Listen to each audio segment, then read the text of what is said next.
Hello, Internet. I'm HamsterBomb. And I'm Zach. And this is HITBOX, the gaming podcast, where we talk about whatever we freaking feel like talking about in the world of video games. Darn it.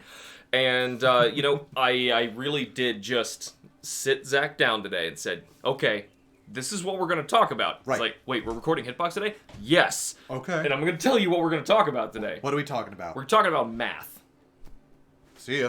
No, hold on. Okay. Look, I promise it's going to be interesting. It's going to be interesting? I promise it's going to be interesting. I know Right. Not a lot of people are already tuning into this show to begin with, and I just made an episode about math, but I promise you, this is an interesting episode, okay? This is the video that's going to blow up, This guarantee you. is the one. So, this one, because it's so kind of different, I want to make sure that I'm going through everything in order, and I'm keeping my train of thought process properly oriented.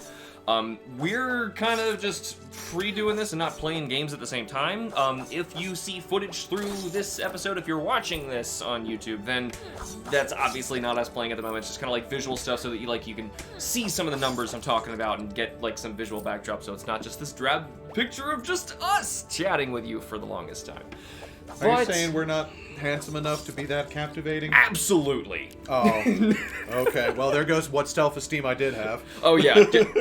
Gone. Now let's talk about math and feel even worse. Math. So, I wanted to do this one right away because and this happens frequently, where we get articles that show up online talking about video games. This game is the best-selling game in its series. This one just surpassed this million sales. Uh-huh.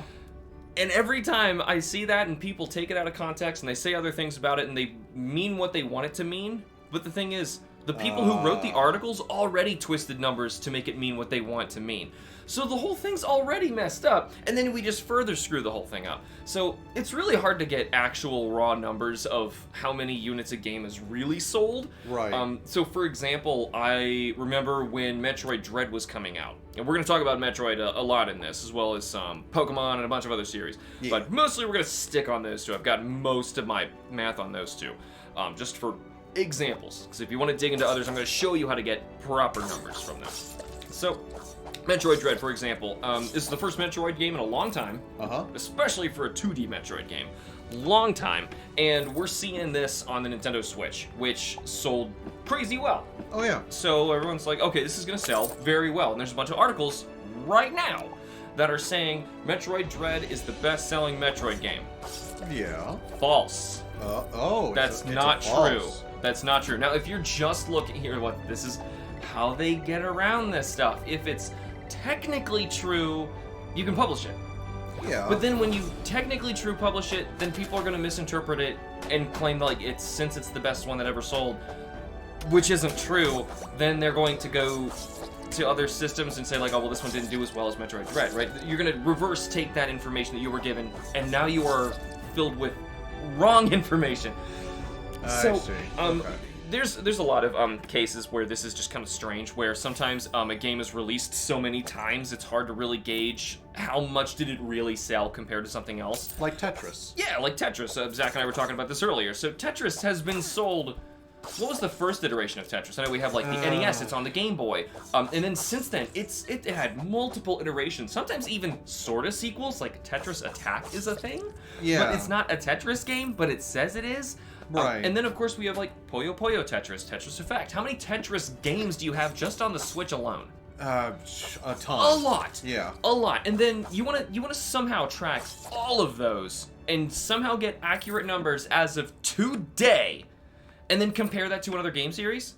That's a lot. Are you nuts? How are you ever going to get that? So getting these numbers is going to be so hard. But then, like, when I was saying about Metroid Dread, when that comes out, the problem with tracking new games is different countries track their sales at different times of the year. They have different fiscal calendars. Right. So I think we got Japan first, and then it was like the UK, and then America trickled in later. It's all over the place.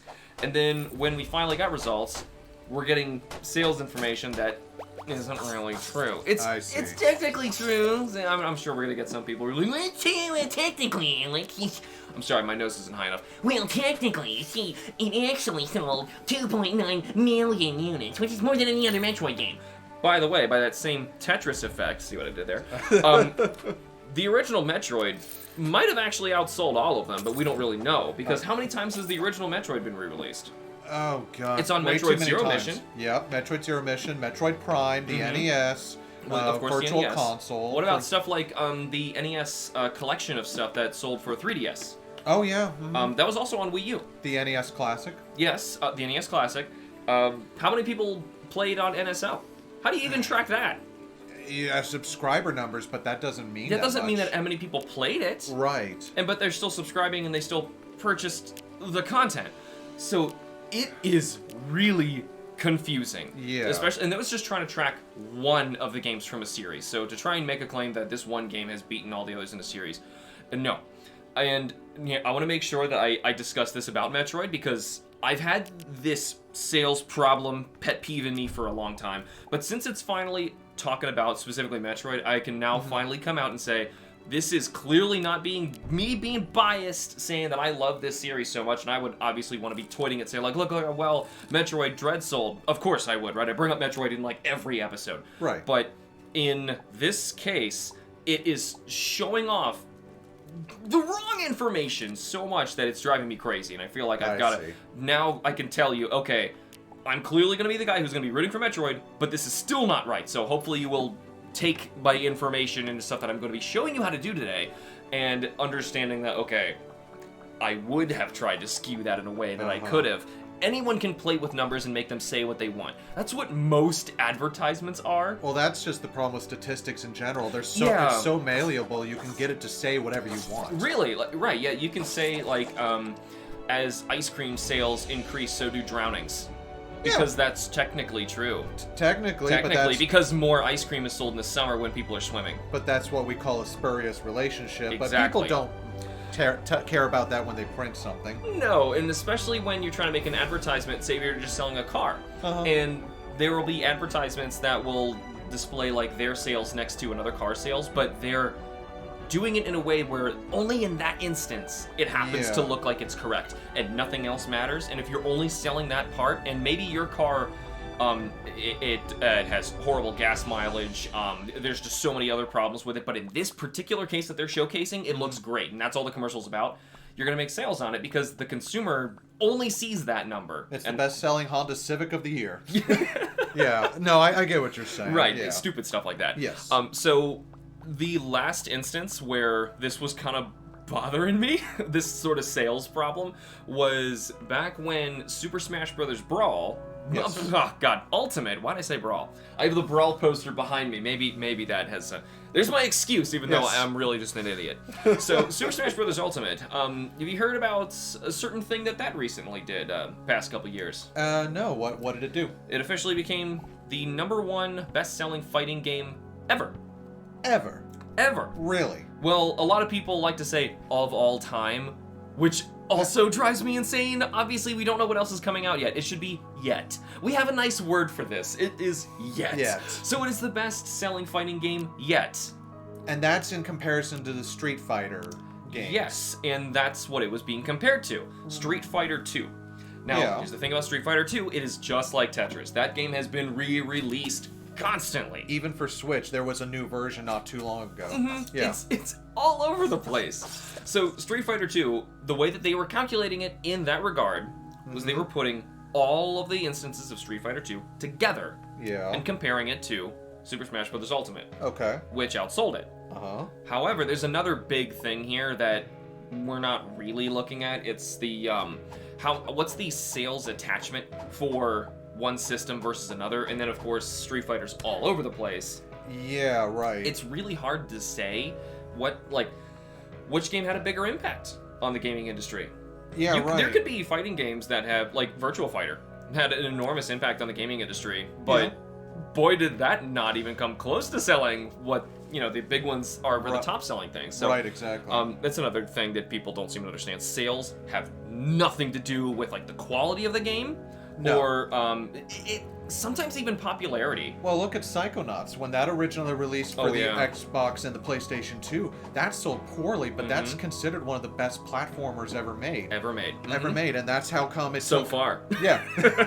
So far yet. So far yet. Yet so far. Even with the sequel. Yeah, even with the sequel, yeah. It just went under the radar for so many people because of the year it came out, unfortunately. There's a lot of really great games that get shrouded by the years that they come out. I mean, even look at this year, just as a glaring example. You have Horizon Forbidden West, and then 2 weeks later, or was it like 1 week later? It was Elden 1 week. Ring. Yep. Boom! Toss that Horizon under the rug. You're done with it. Play an Elden Ring for the rest of the year until it wins Game of the Year. The end. I have to get my pity hugs. Can I get that in Horizon Forbidden West? I don't think so. No, the end. So, I have some numbers for us to run through of just Metroid, because I said we were talking about Metroid Dread being the best-selling Metroid game ever, and that's technically not true. I should probably back that up. Right. Because so, if we're just looking at the sales themselves, I have them here, and for the record, I did my best to try and get the most accurate numbers as of today, but that's really hard to do because, of course, you can go drive down to a GameStop or order on Amazon and get another copy of the game or buy it digitally, and you know, of course, that's not going to be tracked in here. And one other thing before we begin, companies don't always give out their sales numbers because that's considered confidential information. True. They don't have to do this. No. So what we do have is usually from hearsay, or if something is so successful, they're boasting about it. Like, yes, we just sold 1 million copies of Pokemon Sword and Shield within 2 weeks. Exactly. You know, only like in that. one country or something. Yeah. Yeah. Which would be outrageous. Let's start with, of course, the one that I just mentioned, Metroid Dread. Woo, so if we're just looking in raw sales, okay, which is what we're going to do first, I'm just going to read the top 11, because in terms of Metroid games, we have more than 11, but we're starting to get into the weird stuff like Federation Force and some other stuff, the Prime Trilogy, which we've already sold. See, that's that weird stuff again, the re-releases. Yeah. So I'm just going to do 11. I was going to do top 10, but the 11th one I felt like probably should have been here. That's fine. So Metroid Dread is 2.9 million, which is already a lot. For a Metroid game, yeah. Yeah, that's a lot. Yeah. I find it very disappointing and low when we'll get later. I'll get there. Okay. So the next contender that it recently beat and why it's in the news is Metroid Prime for the GameCube was 2.84 million units. You know, there's another thing in here that people aren't really taking account of, especially when we get to Pokemon. Okay. How many people emulated the game and didn't pay for it at all? True. How do we know? Yeah, you can't tell. That's the unfortunate part. I remember some studies where people were trying to figure it out based on downloads on ROM sites, which of course is how accurate can that and trustworthy can that be? We're taking their word for it. It could be a bogus number just to make you feel like you should download something. Who knows? Because I mean, it's not like they're held accountable. They're already doing something illegal. So, who knows? But they did like a percentage sale just for Pokemon and said like 74% of all Pokemon games were played illegally. I'm guessing it's been a while since I've seen that study, but it was outrageous. So who knows if people had actually, paid up the money to play the game. How much is it? I couldn't tell you. But still, that's hard to tell. So we're not looking at emulated stuff. This is actual sold cartridges or discs. So that's where Prime was right behind where Dread's at. Right. The original Metroid, which this is just NES cartridges, okay? 2.73 million. Wow, I didn't know that. It sold really well. Holy, wow. I mean, it's an original NES black box game. Yeah. I think so. Gray box. Gray box, yeah. It's yeah, you're right. It was the Adventure series they were doing. So, that did really well. Right. But of course, am I supposed to lump together that with the other games where it was also sold?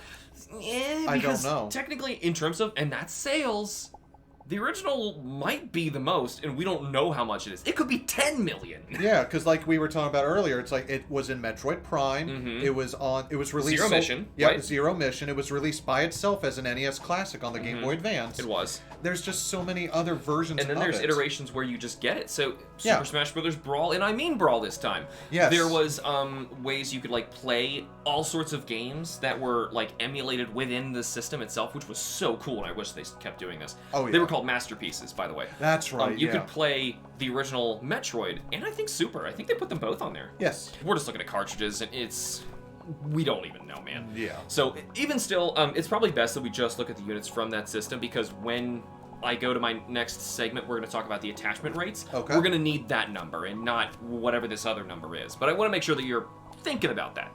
So the next one is surprising. I didn't know this one would actually sell this well. Metroid 2 Return of Samus. Really? The Game Boy game. How much did that sell? 1.72 million. Wow. Yeah. Okay. Wow. I mean, like another million in that, and now you're competing with Dread and Prime. Yeah. Wow. Now, of course, a million sales is a lot, but when you're looking at the Metroid series, when it typically, throughout history, hasn't sold that well, Right. which is another thing we want to point at, like what we said before, sales and quality do not go hand in no, hand. Yeah. there's a lot of terrible games that sell gangbusters today. Like recently, this literally just showed up last night, this stupid side tangent. I saw in the news that Fall Guys is going to be free after like the 21st or something. And I saw that tweet and I went, hold on. People were paying money to play Fall Guys? Yeah. I thought that was a free game. It looked so terrible. It was like the junky garbage that like YouTubers play. It's not terrible. It's okay, fun. no, it's not terrible, but it just looks like that kind of game. That like it's just YouTuber fodder. I guess it wasn't something you were expecting that it was. I didn't think people were paying for it. It's like when I made I think it was. Now I knew this beforehand, but when I did my Minecraft video. For like 10 years after Minecraft came out, I honest to God thought the game was free because it was being passed around at my high school for free. Yeah. Like, hold on, you guys actually paid for Minecraft? I did. Like, you actually paid? I paid for it when it was in beta. Oh my God. So that was back in college. What? Like, I was in high school and I remember the game being passed out. Now, I don't know where it came from. Honest to God. I'm not just saying that, like, man, I don't know where this came from. No, I really have no idea where the original source. Someone, like, had a flash drive and they were just handing it around. Oh, so yeah. Maybe somebody did purchase it and they were handing it out to us, but whatever. Who knows? Who knows? But anyway, so sales and quality. And Minecraft is still the best-selling game ever. I think so, yeah. It's on multiple systems. That, of course, has something to do with it, but still, you can't really compete with that in sales. It's just nuts. No. So that is important to keep in mind. The next one, fifth one. Okay. Game Boy Advance, Metroid Fusion. Oh, okay. 1.6 million. For the record, for this entire episode, we're gonna be in millions. Okay, so sequences, millions. I'm only gonna count in millions. So instead of me saying million a million times, expect million from here on out. So 1.6. That's pretty good. That's respectable. That's pretty good. Yeah. So Super Metroid is actually 6. I thought this would be a lot higher. No, that makes a lot of sense because I know it didn't sell as well. Yeah, this is another one of those games, kind of like Psychonauts, that people Yes. later went like, "Oh my God!" But of course, if it doesn't sell that well, how would people know? Exactly. Right. So you have to get it in people's homes before they realize, hey, this is really cool. It's like the reason that Rob, the robot, kind of saved the industry. Yep. You've got to get these things into people's homes, and then they're like, oh, this robot wasn't that fun, but man, that Mario and Duck Hunt, that's some good stuff. That's right. And then it was all history from there. They just kept buying and playing different things. But really, it was Rob getting into homes of Americans and Mario doing his thing. But we already have an episode going through the games and history, so we don't need to do that multiple times. Nope. So Metroid Prime 3 Corruption is the next one that's sold in here, which was, I don't know, it's all kind of surprising to me just to see them in like this strange order. 1.41 million, which is very, very close to Super. Almost identical. And that was on a way better selling console too. Yes, and we will get into that. What an interesting point you've brought up. That's really probably the most important thing that these numbers are not telling us. How many people owned that system? We'll get there. We're not quite there. Also on the Nintendo Wii, Other M, 1.36 million. I was excited for this game too, so I pre-ordered it. Okay, yeah. I mean, that's true. if you watched trailers and stuff at the time, then I might even do this when I eventually review this game, just like show clips in the trailers. This game looked cool. It's. I'll review it when I review it. Whatever. Yeah. It's gonna be way too much. You're good. So, Prime 2 Echoes. Now we're going back to the GameCube. 1.1 million. Metroid Prime Hunters. This is a weird instance. So, Prime Hunters had a demo that came bundled with the original Nintendo DS. Yes. And I had that for the longest time. And I wanted to play more. I thought it was fun.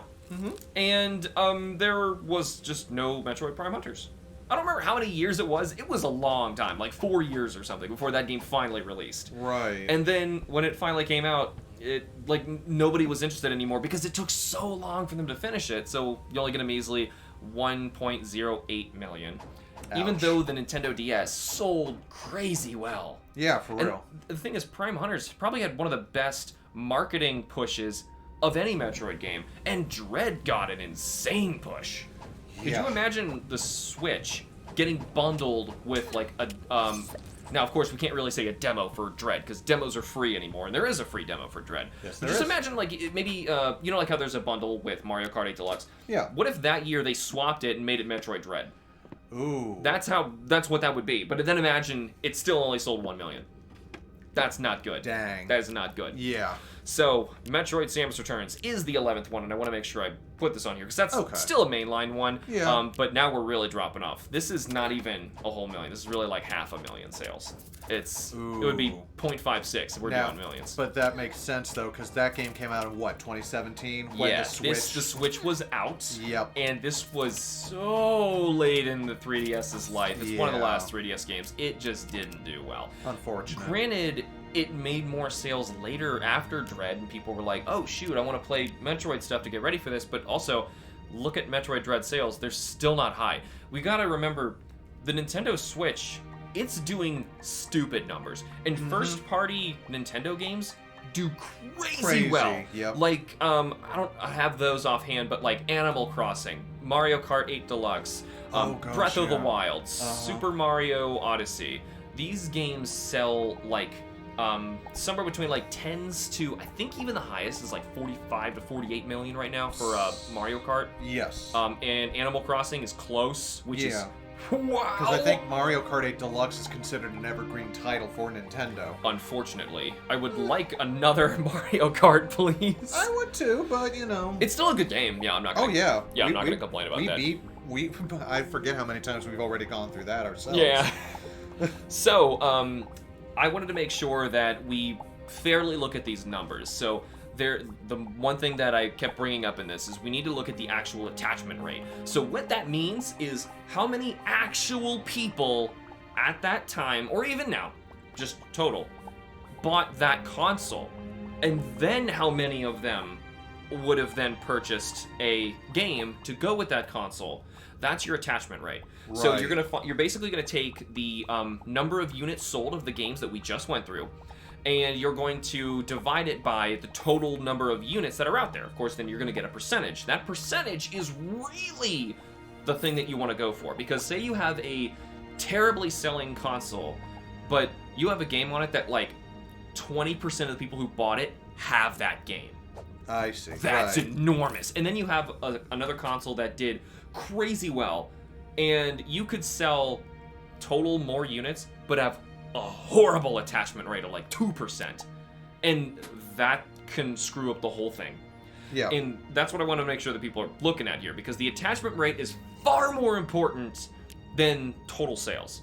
If anything, attachment rate is going to show you how well it really did, because, and one we'll go through here in a second, the first one on the list, Nintendo's best-selling console, is the Nintendo DS. Yep. Remember, one of the lowest Metroid games on this list is on the DS, so that's only going to hurt it. Yeah. Because the DS sold 154 million units. Uh-huh.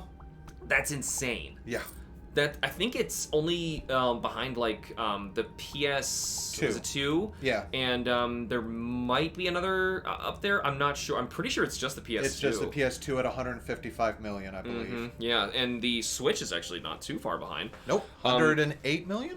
107? Very, very close. And it's Yeah. good that you know that offhand, because the second one on here is not the Switch. No. No, it's the Ooh. Game Boy and Game Boy Color.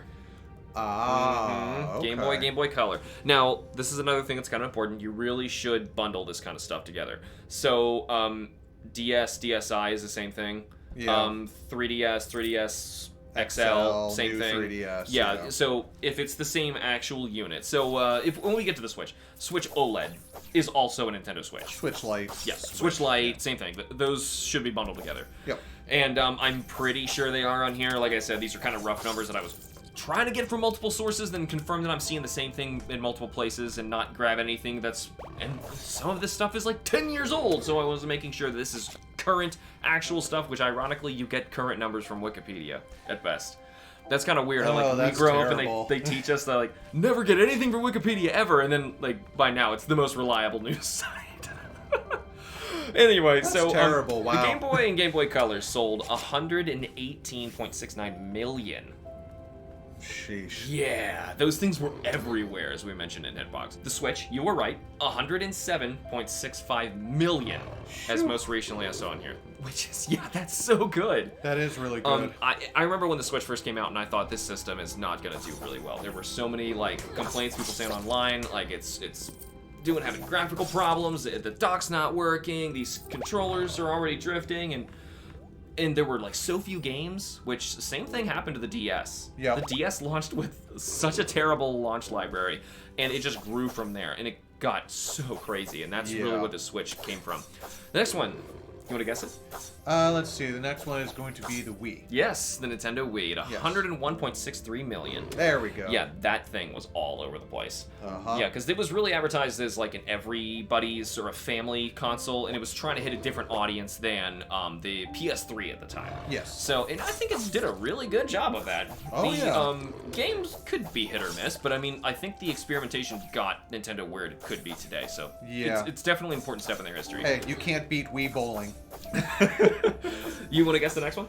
Let's see. The next one after that would be the 3DS. No. No, really? No. You have two more consoles to go before then. I give up. You tell me. Game Boy Advance. Oh. I actually thought the Game Boy Advance did quite poorly. And in terms of their projections, it did. And if you put this in a scale of history and you're watching sales of Nintendo, it's technically declining. But 81.51 million? That's a lot! That was below expectations? That was below expectations, yes. Well, they're coming off of the Game Boy and Game Boy Color. Yeah. Which are way up here. I don't think they realized how well they did. No, and that lasted from 1999 to 2000, 2001. Right. And also, too, with the Game Boy Advance, the DS came out in 2004 during the Game Boy Advance's life cycle. So I can see some self-cannibalization going on there. Little bit. Yeah. This next one's surprising. Okay. The NES. That kind of makes some sense, yeah. 61.91. Actually, I have these slightly out of order because I had to interject the NES. The next one's actually the 3DS. Oh, okay. At 75.94. Like I said, I had to hybridize and grab these notes from different places. That's why the NES is in the wrong spot. But anyway, the NES is right behind the 3DS at 61.91 million. Huh. Okay. Which, that's a lot. Yeah.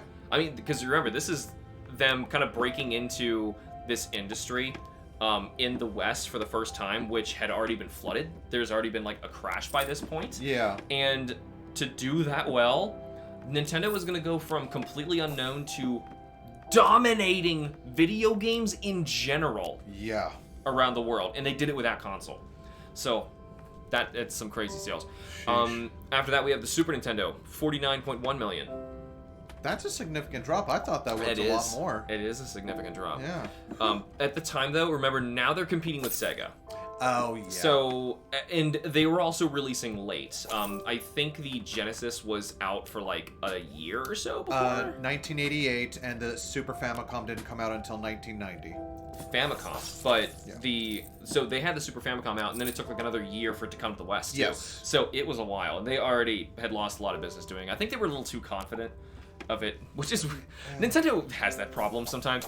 But anyway, moving on. We have two more left to go. Okay. So the Nintendo 64, of which is not going to come up in the rest of this conversation at all because it's not on Pokemon or Metroid. So whatever. Just to let you know, it's in order on here at 32.93 million. Still kind of dropping off, but still that's doing really well. Compared now to we're comparing. Now we're also fighting with the tail end of Sega and PlayStation. Oh yes. Which, oh man. And the last one we have is the Nintendo GameCube. There it is.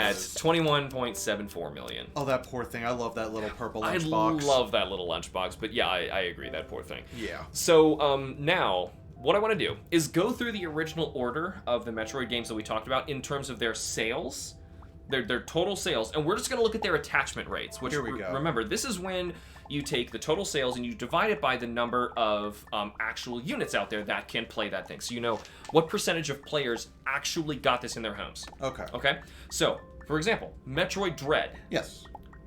2.69 attachment rate. There's only little more than a 2% chance that people who own a Nintendo Switch bought Metroid Dread. Ouch. That's awful. Yeah, That's awful. There's so many Switches, but not a lot of people just want to get Metroid. Dang. That's terrible. Now, Ooh. I'm not going to spoil much of the rest of this list, but I'm pretty sure it's like 5th in the list of attachment rates. That's, I mean, now, because remember, Metroid typically doesn't sell well, but that's bad. That's really bad. So now it's putting in perspective what that 2.9 million is. That really should have been like 13 million. Like, that would have been a much more comfortable attachment rate, but instead, that's just bad. Especially for how hard Nintendo pushed that when that came out. That was like the game of their year. It was even up for game of the year. Yeah, I know. That was so huge, and it still didn't sell. I mean, well, it didn't sell what it should have. With the console base that they had access to, and it still didn't sell. That's really sad. Putting it into perspective, Metroid Prime, 13.06% chance that someone who had a GameCube had Metroid Prime. Right. 13. Okay. We just went from Dread, which was barely over 2, to 13. Right. It's because the GameCube, remember, didn't sell very well. No. So for that comparison, Prime did so well. Yeah.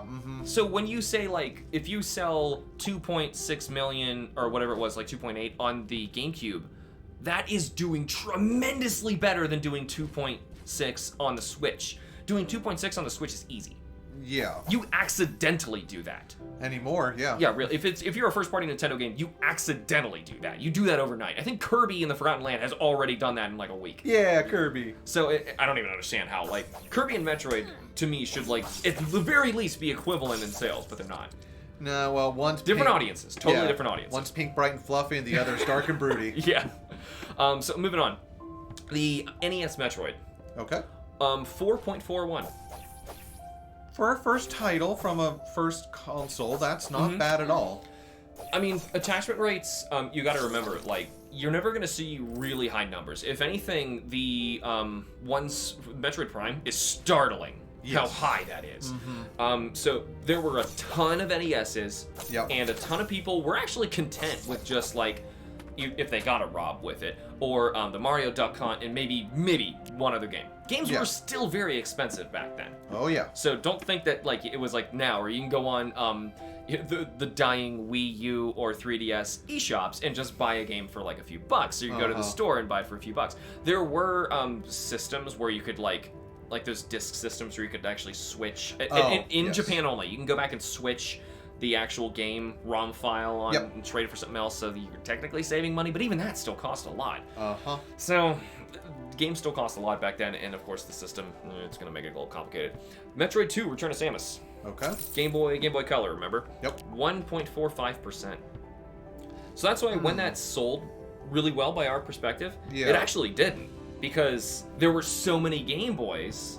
Yeah. The chance of someone actually having Metroid 2 on it, that's really slim. Yeah. But of course, it's going to show up higher on this list because of total sales. Is this yeah. starting to sound like total sales are meaningless anymore? Because it's almost meaningless. It's still, of course, important because that's how we get more of them. Yes. But at the same time, if you look at that alone, because of Metroid Other M, we should have just immediately gotten more because it was decently up there. Yeah, right. So Metroid Fusion, 1.9%. Ouch, and I love that game. Yeah, so that's about a 2% chance that someone who has a Game Boy Advance had Metroid Fusion. I was one of the two. Yeah, me too. I mean, but 2%? Yeah, that's freaking low. Right. Now, Super Metroid. Come on now. What would you think? Like, you would think something like maybe 10%, maybe. You would hope. 15. You would hope. Maybe 2.89. Yeah. That sounds about right. Because there were a lot of Super Nintendos. Yeah. There's a lot of those. You know, it's like, and especially like releasing on the Switch, if you're trying to get an attachment rate, it's like, dude, shut up. And the DS, let's not even go there. You want to release on, and we will, by the way. You want to release on the DS, are you out of your mind? Like, of course you're going to make stupid money because you're going to sell something, but your attachment rate, it's not going to get over 5. Because there's way too many of them. But if you could seriously pull it off, that'd be crazy. And some games on Switch have, by the way. So we're in the second half of this. Metroid Prime 3 Corruption. Now we're on the Wii. Okay. So there were a lot of Wiis. Yes. Yeah. So, there's a lot of Wii, Zach. It was a joke. 1.39. Ouch. That's not good. I even have the poster of it right here. It's on the floor. Zach Oh. actually kicked it earlier, and I smacked him over the head. That didn't happen. I'm lying. Metroid Other M, also on the Wii. Right, 1.34. Just nudging under it. Uh-huh. So if anything, I feel like people who bought Prime 3, that very little drop-off would have been people who are like, I've already got a Metroid game on this, or I'll try something else. Or it could have been exactly the same audience, just moving over. But I it's- bought both, so... Yeah, but is Grandma and Grandpa going to buy Metroid Prime 3 Corruption for themselves? Exactly, no, Yeah. they just want to play Wii Sports, which came for free with the system. And you know what? I actually have this noted for us to bring this up later during this discussion. We might as well interject it now. Okay. Wii Sports. If you're looking at a list of most popular games ever by sales, we mentioned Minecraft and Tetris. But, and also, Witcher 3 The Wild Hunt is another one that, like, you can still buy today and is up there, too, because it keeps going on crazy sales. Buy that game, it's amazing. Same for Buy Metroid Dread, if I didn't point that out enough. That game's incredible. We are also looking at Wii Sports on this list. Yeah. Why is Wii Sports on this list? Well, it came bundled with the Wii. Uh-huh. Does that count? I don't think some that people. That doesn't count. You didn't buy that game. Well, you know, maybe you bought the Wii for that game. Bought the Wii for Wii Sports. That was a big deal back then, dude. You don't understand. Actually, you know, very quick side tangent. We want to have a Hitbox episode coming up later of questionable decisions by Mr. Miyamoto. And one of them was, it just came out recently in Reggie's book, that Miyamoto was fighting Reggie hard on, he did not want to include Wii Sports with the Wii for free. He was like, no. Really? No, no. And Reggie was like, yes, yes, yes. And it ended up doing really, really well. It's a very popular game because people had it, and it showcased all the features. That's what Reggie was fighting for. You gotta show people what this thing can do, otherwise you're not gonna sell the games on it. So, brilliant move by Reggie. But anyway, side tangents aside, Wii Sports sold crazy technically. That's another one of those that's probably the most technical game sales thing that drives me insane. Because technically. Well, technically, it sold over 100 million units. No. Where are we on here? No. We're on the GameCube again, which we already know. Very few GameCube sales, which might tell you that Metroid Prime 2 Echoes having an attachment rate of 4.97. Because if you have the GameCube and you want to play Metroid Prime, you're probably going to buy the first one first, right? Yes. If you see a sequel, I mean, that's what people do. You expect to drop off no matter what when you make a sequel. So 4.97. Yeah, what was the first Prime? 13%? 13%. Sheesh. That's good. Like, that's still good. I mean, like, yeah. Compared to anything else in here, even if you're seeing a regular game for its attachment rate, if anything, we should look at this and go, why did they stop having Metroid games made by Retro Studios? What happened? What I have happened? no And idea. clearly, like right now with the recent sort of success of Dread, why is Mercury Steam not just like pumping these out? And they may be, we don't know. Yeah, I wouldn't mind. Of course not. There's two more I want to talk about that we have in the last of our list. We have Metroid Prime Hunters, which came out on the DS. Remember, this is the one that came out way after its freebie tie-in was in there. Yeah, like 2006. Yeah. So it's 0.07% attachment rate. Uh-huh. That's dismal. No wonder I couldn't find it at GameStop back in the day. No! Well, okay, well, first, most people who couldn't find it because the game wasn't out yet, and they thought it would be out. I remember going to the store trying to find it, and it was not out. It's kind of hard to explain, like, to people nowadays that you didn't just go to the internet for everything. Right. You couldn't. Yeah, right, you couldn't. But at this point, you technically could, but you'd have to, like, either go to a library or do it at your school, or if you had access to it at home, if you're lucky enough. Yep. Sure. And then you go back farther. Geez, you're not going to get information about, like, the Super Nintendo. Are you out of your mind? It doesn't even exist. There is no internet. You can't. Yeah. Well, it technically just happened. Yeah, you right had with to the Super connect to some bulletin boards and hope someone was yeah, talking about nobody's something. gonna be talking about it on there. So none of that stuff exists yet by that point. So really, nobody knows when these things are coming out. And we have one more on here. It is Metroid: Samus Returns with the same 0.07 attachment rate, because no one's playing the 3DS anymore. No. It's like that's the worst time to release a game. It's like everyone bought their system and it sold well. It sold very well, and then You wait and wait and wait until they're playing something else. Literally, your competitor of your own system came out, and then you release a game. Are you out of your mind? Yeah, going up against Breath of the Wild, no less. Yes, it went up against Breath of the Wild. Ooh. No wonder. No wonder. Yeah, I know. So, but I think I see what you're getting at, though. Yeah, so now, if you're, at least we're paying a little bit of attention, those attachment rates were all over the place. Yeah. Now, the last two were still the lowest, too. So, yeah, we kind of expected that. Yes. But the rest of this is a mess. So, our number one Metroid game, the goal to beat, is an attachment rate of 13.06. Yeah. Now, that's really good. Now, here's the thing. If you're thinking that's unfair just because the GameCube didn't sell very well, this is still, we're talking millions. Mm-hmm. So this is not like, oh, I made a very, like the Virtual Boy, you know, how many people had Mario Tennis on the Virtual Boy? Oh, it's got an attachment rate of 60%? You can't be... Well, yeah, because there's nothing to play on it, and nobody bought the thing. So you already have, like, all 10 people who feel terrible that they bought a Virtual Boy, and 6 of them had Mario Tennis, so they're like, well, I guess there's depth in that. Right. Well, also look at the Wii U. That didn't sell all that well, and some of the games that you would figure would have high attachment rates, I think, like something like Mario 3D World, I don't think really had that high an attachment rate. Didn't sell that well. There's a lot of games that they ported them to Switch on purpose because it's going to give them a better chance because the Switch has an enormous rate of installs of people who have these things. You notice when I went through the list of the top 10 systems that Nintendo sold, Wii U didn't even show up. Nope. And the Switch is third on that list, and then followed by the Wii. The system that came between those didn't even make the cut. Nope. Okay, so the GameCube beat it. So if you're gonna try and complain that the GameCube's attachment rate with Prime is overselling it, the Wii U's not even on this list. No. Okay, so don't even go there. So yeah, from that point, the next one that we have is Prime 2, which once again on the GameCube at about 5%.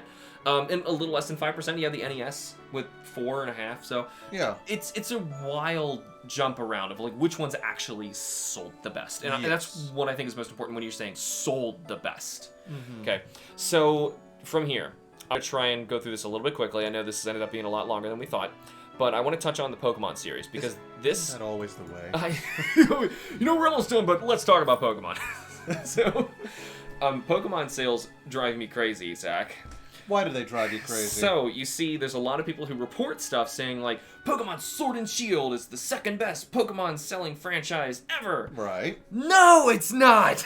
No. And this is not just me saying I hate that game so much. You do too. I know you dislike it. It is below my expectations. You will never say you hate something except Metal Gear Solid 4. Exactly. So, but my hate is solely reserved for that one. We'll talk about it later. Yeah. So, for Pokemon, when you'll look at what numbers they're actually referencing, they're grabbing it from sources that generally are reporting the information in really strange ways. Or, once again, this is going back to what we talked about at the top of this episode. They're representing these franchises' generations in ways that best make what they want to say look correct. So if you want Sword and Shield to look the best, then what you got to do is separate Pokemon Yellow from Red and Blue. You got to separate Emerald from Ruby and Sapphire. You got to separate Crystal from Gold and Silver. Yeah. You got to separate the fact that we remade all these games. Yeah. You got to take so much into account, like line up all the dominoes in a way that like, okay, this makes it look correct, even though from any other angle, anybody who knows anything about math is going to look at that and go, are you crazy? Right. On top of the fact that we just talked about an important thing called attachment rates. So now that we know what that is, I'm going to combine these as we go through it, so this will be a little bit faster. Okay. So if we're looking at Pokemon Gen 1. Yep. Red, blue, green. I'm counting the Japanese ones because that's the same game. Okay? Yeah. That's 31.05 million sold. Wow. Wow. Yeah. Pokemon Yellow is 14.64. That's still really good. Million. Yes. Okay. Crap. Now, remember that these got re-released? Those exact same games on the 3DS were re-released? Yep. Now, getting these numbers is kind of hard. The closest I could find for specifically the 3DS sales of the digital version of the game, 1.5 million. Which is still that's not bad. Really good for selling a ROM. Yeah. Okay? Wow, it's like Nintendo should sell more ROMs every so often. You would think so. We're not gonna. That could be a whole I other know. episode. From this point, those would all be separated if you were the journalist who's trying to unfairly make something look like it's doing better than you want, right? But to be fair, those are all the same game, right? Pretty much, yeah. That's the same game, including the 3DS ones. That is a person who actually purchased the same game. Yep. Okay, now taking out the 3DS, I believe I took the 3DS out of this when I was doing this. Total sales is 47.19 million. That's Right. one Gen 1 of Pokemon. Ooh. 47.19 million! And this is towards the tail end of the Game Boy's life. And this is not counting all the people who emulated it later. We don't Yeah. even know. We don't even know. But that's how many people actually bought cartridges or bought that on a 3DS. So now I'm pretty sure I did screw this up when I made my numbers because I was going through kind of quick. So forgive me, the 1.5 in the 3DS is going to be smack dab in the middle of that rest of the 46 million. So Just a drop in the bucket. drop in the bucket, but whatever. Yeah. So the attachment rate on the Game Boy, basically, we're looking at like 39.76%. Yeah. Holy crap! But yeah, of course. Pokemania was real. And you know what's funny? They Yeah. released late, but it still sold like gangbusters. 1998 in the States. Yeah. So spoiler alert, nothing in the rest of this list is even touching that. no. No. So these were remade. I'm gonna quickly do this. So Fire Red and Leaf Green. Yep. 12 million. It's a Game Boy Advance title, so that's pretty good. Yeah. Which is a 14.72 attachment rate. That's still not terrible. That's really good. Yeah. That beats out Metroid's best. Yep. So that's really good. Let's Go Pikachu and Eevee. They were remade again, sort of, kind of, on the Switch. Yeah. With 14.53 million.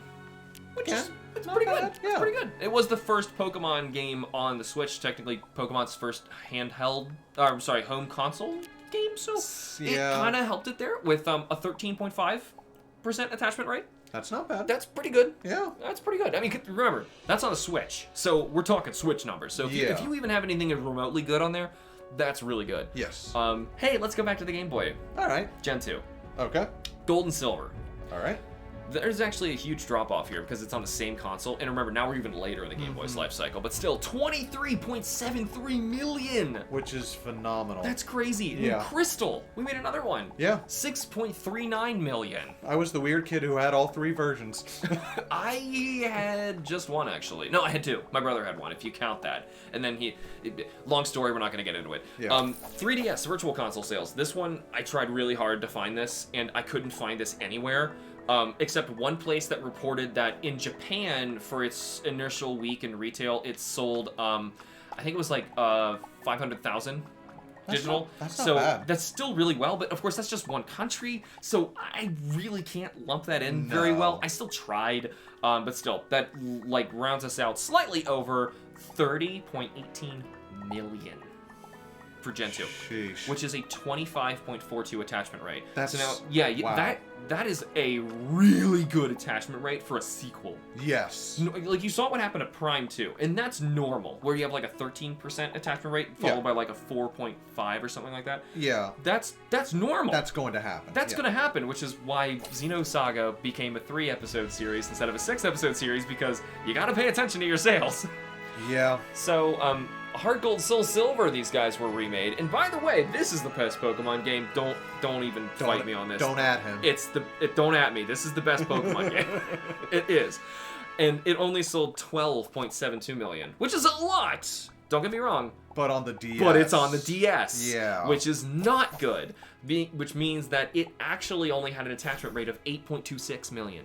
Again, still really good. That's really but... good, but we're talking Pokemon. And if you Yes. have handheld Nintendo game, and you don't have Pokemon, at this era in Nintendo's life, like, it was like, what's wrong? Like, are you okay? Yeah. Do you know that they make that? Like, that's why people buy the console. A lot of people bought those just for Pokemon. Right. So, you gotta remember that. And so, an 8.6, that's really low. So, once again, these sales, they do not mean anything, especially for quality.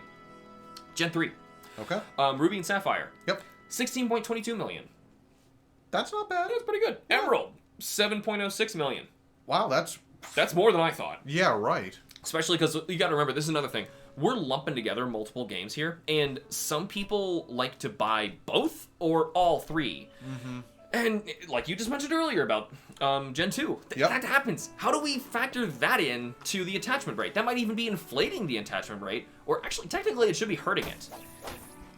Yeah, because it should make it lower than it is. Yeah, it should, but regardless, I mean, it's still sales, and it's technically sales, but we don't know, like, was one actually given to each person? I know there's actually a lot of shiny hunters. I don't know if they still do this, because they probably... I stopped paying attention, because now it's all about finding something in 5 minutes in, Legends Arceus or something. It's not interesting. I want to watch somebody struggle for a week trying to get something out of the Safari Zone and then fail. That's great. We'll see what happens when Scarlet and Violet come out. Maybe. If they drop the shiny chances back down to 81-92, I'm in. But anyway, so you see people back then, and they're playing with, like, 6 systems at once. Most I've ever done is, like, 3, but I have done that. I am a weird person too. So you lump together Gen 3 and you got 23.28 million. Now this is on the Game Boy Advance, which, remember, it was like in the middle of the road. Yeah. So now you got an attachment rate of 28.56. That's still really good. That's big. Now we're trying to go like in order here. We're still technically dropping off, but it's really not dropping off that much because I'm kind of going out of order, if you can tell, because I'm doing like the later remakes first, like Oris, Omega Ruby and Alpha Sapphire for 3DS was also a remake of this, even though I really don't like these. The originals are just far superior. Still sold about the same at 14.46 million. Wow, okay. Yeah. Huh. And that's an attachment rate of 19.04%. Respectable. Yeah, that's really good. Like, compare that to what we were just looking at with Heart Gold Soul Silver. Yeah. So that's actually a really good comparison because this is only a jump of 2 million units, and the attachment rate is tremendously higher. It was 8.26 at Heart Gold Soul Silver, and now at Oris, it's 19.04. So that's how important it is to pay attention to your attachment rates. Yeah. Hey, look, the point of the episode. Let's keep going. Diamond and Pearl, we're up to Gen 4. All right. So now we're on the DS. Yep. Okay, and people say, oh, this one sold really well. Watch what happens. So Diamond and Pearl, 17.67 million units. Wow. Still good. Platinum, 7.6. So that's like the same as Emerald. Yeah. And total, you have 25.27 million. And percentage, 16.4. Wow, that's even in comparison to the Gold Silver remakes. Right. So Sheesh. it's like the numbers were there in terms of like the sales, but there was a big drop off because the DS had so much more people could play. They weren't just going to the new Pokemon, or it was turning them off for certain reasons, which if you were around at the time and remember it, well, there was a bit of a drop off. I remember at least, and like my whole school was like, Pokemon's not cool anymore. Yeah. This was the generation that happened at.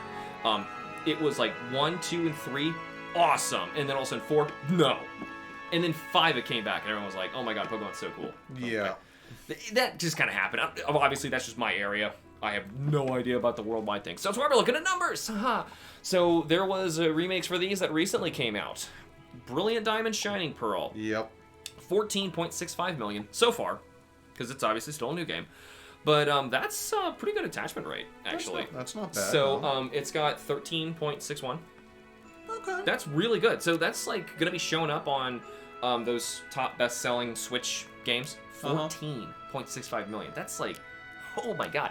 Actually, is that outselling? No, it's not. I was going to say, did that actually outsell the original? No, the original Diamond and Pearl was 17. And of course, I would still kind of combine Platinum, but granted, people actually complain about BDSP because they are missing a lot of the things that Platinum added. Yeah. So it's like, why'd you do this? If you're supposed to be making the definitive version of a game, if you make a remake, I'm gonna make a whole episode on that later eventually. Yeah. Pokemon Black and White. Okay. 15.64 million. Okay. Black 2, White 2, 8.52 million, totaling 24.16 million. Attachment rate 15.69. Yeah, but at that point you're including 4 total games.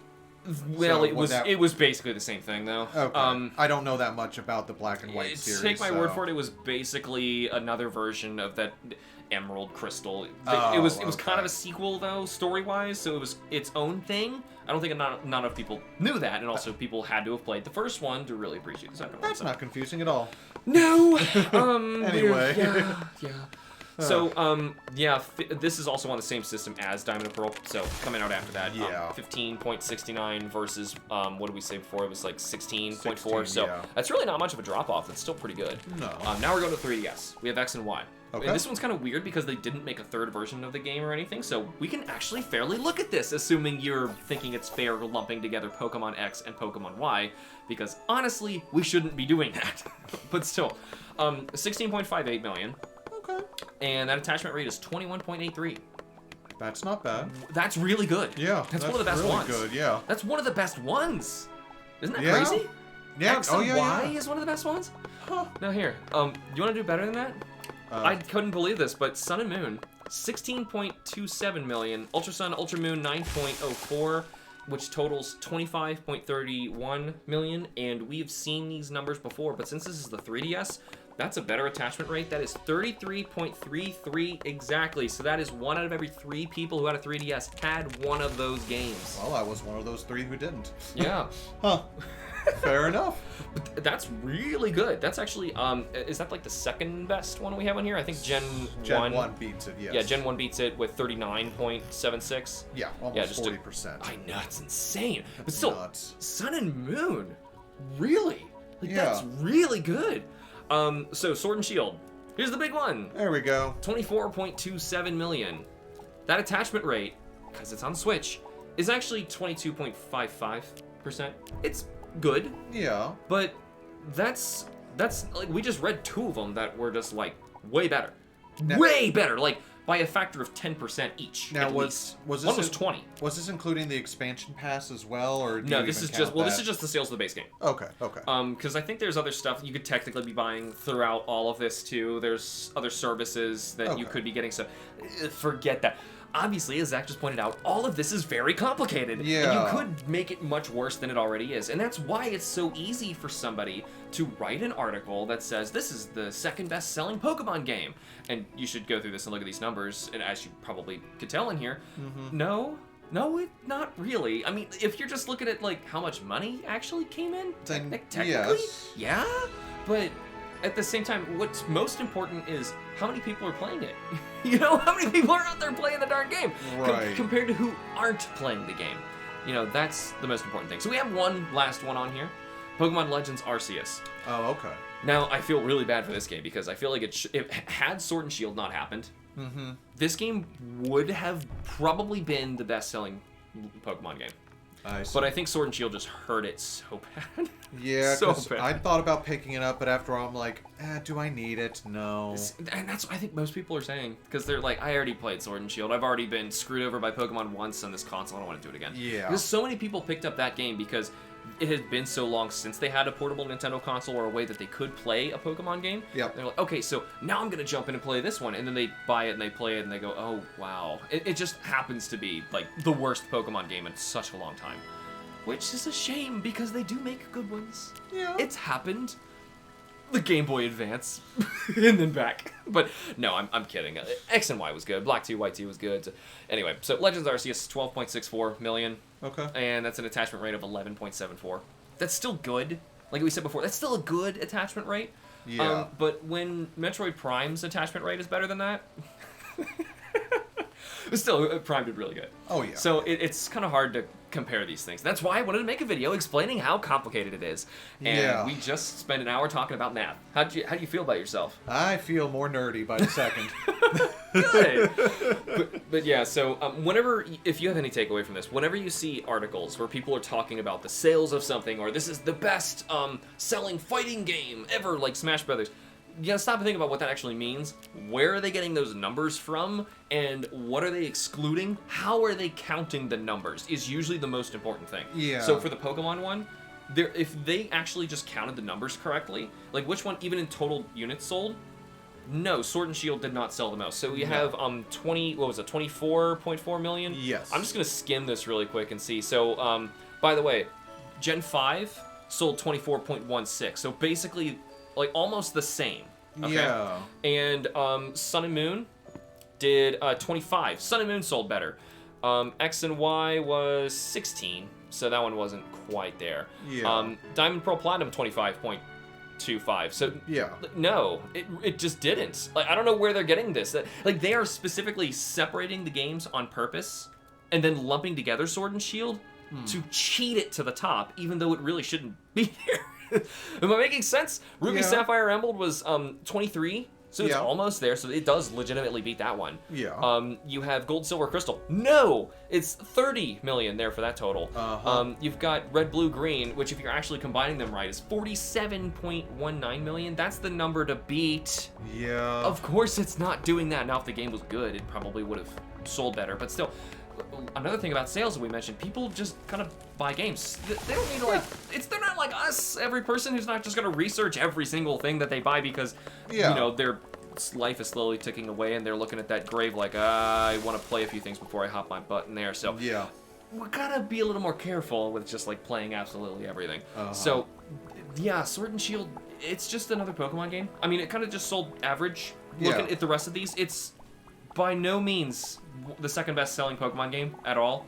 Don't listen to them. That is just incorrect. And especially saying Metroid Dread is the best selling Metroid game. That one just has an asterisk on it. It's technically not true. I mean, well here, no, it's technically true, but the attachment rate, if you really know what you're looking at here, it's sad, and it should have done so much better than that. They have a really good attachment rate because, man, they pushed that game hard and it did not sell still. Yeah, you would figure it would have sold a lot more, but I guess it was just us people just fanboying over the reveal trailer, like, oh my god, maybe the ones who picked maybe it up. Because man, it was outrageous. So if there's, you know, here I have a better takeaway from this. Forget all the math, forget all that stuff. If it doesn't even make any sense to you, just do this one thing: sell your copy of Sword and Shield and go buy Metroid Dread. You are doing the world a service, and you are doing yourself a service. Even if you haven't played it yet, how about especially if you haven't played Sword and Shield yet, you just get rid of that. Pretend you are better off not playing that game. Well, how about an actual good reason or good takeaway from all this? Yeah. Media literacy. Just do. Yeah. You know, just in general. Yeah. I remember in high school, and I thought this was the stupidest class ever. I actually had a class called Media Literacy. Okay. And we, even at the time, we were making fun of it, saying this is dumb, but later we didn't realize how much worse media was going to be trying to twist things, because people, if anything, they learned how to do it better. They learned how to twist numbers and try and trick you into thinking things that are not true, or manipulating information that is true in a way to put it in a better light, which is exactly what Sword and Shield was getting. Right. Like, I mean, that's just lying. Yellow journalism never really went away, it just changed. It got more talented at being despicable. Yeah, that's nasty business. Don't like that. Well, on that lovely note, Metroid Dread's a good game. I like that game. We should go play it. Let's just go play that game. You should go play that game too. You should. Thank you guys for all tuning into this episode of HITBOX. If you enjoyed the show, you can help us keep it alive by supporting us on Patreon with the links in the show notes and in this video's description. And for those of you on YouTube, remember to like the video and subscribe for more. And be sure to let us know what you thought of the show and what other topics you'd like to hear us cover in the future. And special thanks to all of our amazing Patreon members. See you. No, really, let's go play Metroid. Okay, let's go.